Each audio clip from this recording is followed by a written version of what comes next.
Have you ever received a message from someone who is already dead? My name is James. I live in Chicago. And one day, I received a voicemail from my mother, but my mother died 3 years ago. This is a true story. Well, almost true. Keep listening. You will not believe what happened next. Hello, and welcome to this English learning story. Today's story is called The Voicemail That Changed Everything. It is level B1 to B2. You will hear useful vocabulary, common idioms, and an emotional story. Listen carefully. At the end, I will explain some difficult words and ask you a question. Now, let's begin. My mother's name was Linda. She was a high school teacher. She loved poetry and gardening. She also loved leaving voicemails. Every day she would call me and leave a long message. Most of the time, I did not listen to them. I was busy, I was young, I was stupid. 3 years ago, she died in a car accident. A drunk driver hit her car on the highway. She died immediately. I did not get to say goodbye. I did not get to say I love you one last time. After her funeral, I kept her old phone in a drawer. I never opened it. It was too painful. Last month, I moved to a new apartment. While packing my old things, I found my mother's phone. The battery was dead. I charged it for 1 hour. Then I turned it on. The screen lit up. There were 47 missed calls and 12 unread voicemails. All from her. All before she died. My hands were shaking. I pressed the first voicemail. Her voice filled the room.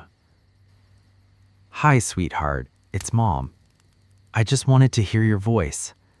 Call me when you are free. I love you." I cried. I listened to the second one. And the third. And the fourth. Each one was normal. She talked about the weather. She talked about her garden. She talked about my childhood. Then I reached the 10th voicemail. The date was the day she died. The time was 2:47 p.m.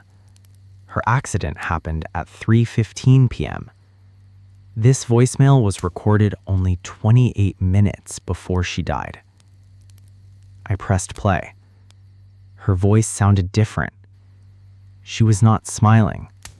She was whispering. "James, I don't have much time. I need to tell you something. Something I never told anyone. Your father, he is not your real father. Your real father is a man named David. He lives in Seattle. I'm sorry I kept this secret. I was afraid. But you deserve the truth. I love you. Goodbye." The voicemail ended. I sat on the floor for 20 minutes. I did not move. I did not cry. I just stared at the wall. My father, the man who raised me, his name is Robert. He is a good man. He worked 2 jobs to send me to college. He taught me how to fish. He taught me how to be honest. And now I learn that he is not my biological father. I needed answers. I searched for David Seattle on the internet. There were thousands of results. Too many. I tried to find more voicemails, but there were none. That was the last one. Then something strange happened. 3 days later, I received a text message. It was from an unknown number. The message said, "I know about your mother's voicemail. Meet me at the coffee shop on 5th Street tomorrow at 6 p.m. Come alone." My heart stopped. How did this person know about the voicemail? I did not tell anyone. Not my wife, not my friends, No one. Before we continue, let me explain a few useful words from this part. First, voicemail, an audio message left on a phone when someone does not answer. For example, I missed your call, please leave a voicemail. Second, whispering, speaking very softly, almost silently. For example, she was whispering so that no one else could hear. Third, biological father, the man whose sperm created a child, not necessarily the one who raised the child. For example, he met his biological father when he was 30 years old. Fourth, stared, looked at something for a long time without moving your eyes. For example, he stared at the ocean for hours. Fifth, unknown number, a phone number that you do not recognize. For example, I never answer calls from unknown numbers. Now let's go back to the story. The next day, I arrived at the coffee shop at 5:45 p.m. I was early. I ordered a black coffee. My hands were still shaking. At exactly 6 p.m., a woman walked in. She was about 60 years old. She had gray hair and kind eyes. She sat down in front of me. "You are James," she said. "Yes," I replied. "Who are you?" "My name is Margaret. I was your mother's best friend. We grew up together." I felt a little relief. A friend of my mother. That made sense. But then she said something that changed everything. "Your mother did not die in a random accident," Margaret said. "What do you mean?" I asked. "She was killed on purpose because of the secret she told you in that voicemail." I put my coffee down. "That doesn't make any sense," I said. "Who would want to kill my mother?" Margaret looked around, then leaned closer. "The man named David, your real father, he is not an ordinary man. He was a detective.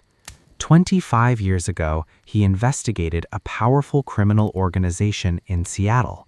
He was about to expose them. Then he disappeared. Everyone thought he was dead. But your mother knew the truth. David was hiding. He changed his name. He moved to Canada, and your mother promised to never tell anyone about him." "But I told me," I said. "Yes," Margaret nodded, "and someone was listening. Someone had bugged her phone. They heard the voicemail she left for you. That very afternoon, they arranged the car accident.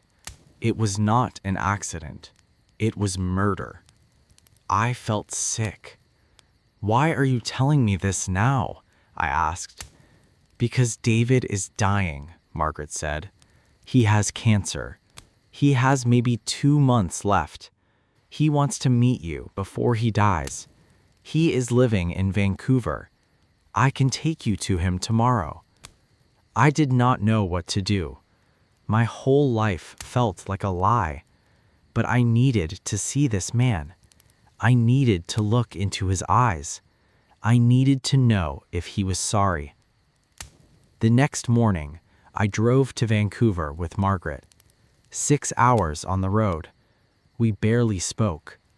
When we arrived, she led me to a small house near the ocean. Inside, an old man lay on a bed. He was thin. His skin was pale, but his eyes were alive. "James," he whispered, "you look just like your mother." I sat next to him. I wanted to be angry, but I was not angry. I was sad. Very, very sad. "Why did you leave?" I asked. "To protect you," he said.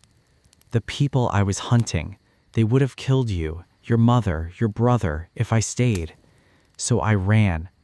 I became a ghost. I watched you from far away. I saw your first baseball game.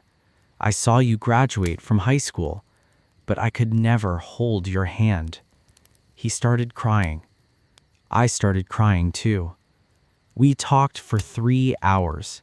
He told me about his life as a detective. He told me about his regrets. He told me that he loved my mother until she died. Before I left, he gave me a letter.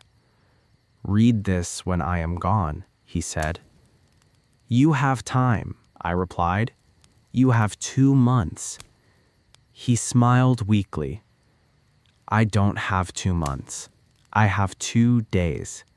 But that is enough. Because I saw you. That is all I ever wanted." I drove back to Chicago the same night. 3 days later, Margaret called me. David had died in his sleep. He was holding a photograph of my mother. I opened the letter. It said, "James, I am sorry for every birthday I missed. I am sorry for every time you needed a father and I was not there. But I am not sorry for loving you. I have loved you from the second you were born. Be a better man than me. Be brave. Be honest. And never let fear stop you from loving someone. Goodbye, my son." I kept the letter in my drawer, right next to my mother's phone. And sometimes, late at night, I still listen to her voicemails. Because love does not die. Love changes shape, but it never disappears. Let's look at a few more useful expressions from the story. Bugged. Secretly listened to using a hidden device. For example, the criminals had bugged his office. Disappeared.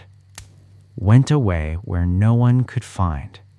For example, the witness disappeared before the trial. Regrets. Feelings of sadness about something you did or did not do. For example, my biggest regret is not spending more time with my family. Weakly, with little strength. For example, he smiled weakly from his hospital bed. Fear, the feeling of being afraid. For example, fear stopped him from chasing his dreams. Now, here is a question for you. Write your answer in the comments. If you received a secret message from a dead loved one, would you try to find the truth, or would you leave it alone? Why? Thank you for listening to this story. I hope you learned some new English words today. If you liked this video, please like, share, and subscribe. And watch the next story, The Snow Globe That Showed the Future. See you next time. Goodbye.